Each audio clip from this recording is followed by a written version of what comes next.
Revenue ജില്ലാ കലോത്സവം അവസാന ഘട്ടത്തിലേക്ക് എത്തുമ്പോൾ ഇന്ന് നമ്മളോടൊപ്പം ഉള്ളത് ഒരു ഭാഗ്യമുള്ള ഒരു ഭാഗ്യതയാണ്.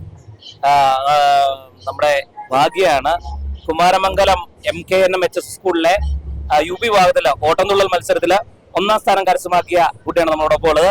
അപ്പം നമുക്ക് ഭാഗ്യയുടെ വിശേഷങ്ങൾ ചോദിച്ചറിയാം. ഭാഗ്യ, മത്സരം എങ്ങനെ ഉണ്ടായിരുന്നു? 5 പേരുണ്ടായിരുന്നു.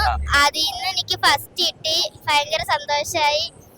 എന്നെ പഠിപ്പിച്ച ജയകുമാർ സാറ് കുറിച്ചിത്താനാണ് താമസിക്കുന്നത്. ടീച്ചേഴ്സൊക്കെ സപ്പോർട്ട് ചെയ്തു. എല്ലാം ടീച്ചേഴ്സ് സപ്പോർട്ട് ചെയ്തു. വീട്ടിൽ ചെന്ന അച്ഛനും അമ്മ എല്ലാവരും എന്നെ ഇരുത്തി പഠിപ്പിക്കും. വീട്ടിൽ ആരെങ്കിലും എന്തെങ്കിലും കലാവാസന ഉള്ളവരുണ്ടോ? എന്തെങ്കിലുമൊക്കെ മത്സരത്തിലൊക്കെ അച്ഛനും അമ്മ എല്ലാവരും. അവരുടെ അച്ഛനൊക്കെ ഏത് മത്സരത്തിലൊക്കെ പങ്കെടുത്തിട്ടുള്ളേ? നാടകം, അങ്ങനെ കുറെ ഓട്ടം ചാട്ടം, അങ്ങനെ കുറെ. ഈ ഓട്ടം എടുക്കാൻ എന്താ ഒരു കാരണം? കൊച്ച് എന്നെ എടുത്തതാ. MKNM സ്കൂളിലെ സൗമ്യ ടീച്ചർ എടുത്തതാ. എങ്ങനെയുണ്ട്? അത് നല്ലതാണ്. ഓട്ടംതുള്ളലിനെ കുറിച്ച് എന്താ പറയാനുള്ളത് കുട്ടിക്ക്? ഓട്ടംതുള്ളല് ഒരു കല.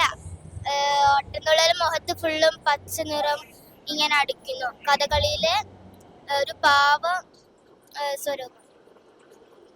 അപ്പം സംസ്ഥാന കലോത്സവത്തിൽ പങ്കെടുത്ത് ഇടുക്കിക്ക് ഒരു ഭാഗ്യം കൊണ്ടുവരട്ടെ ഈ ഭാഗ്യം എന്ന് ആശംസിക്കുന്നു.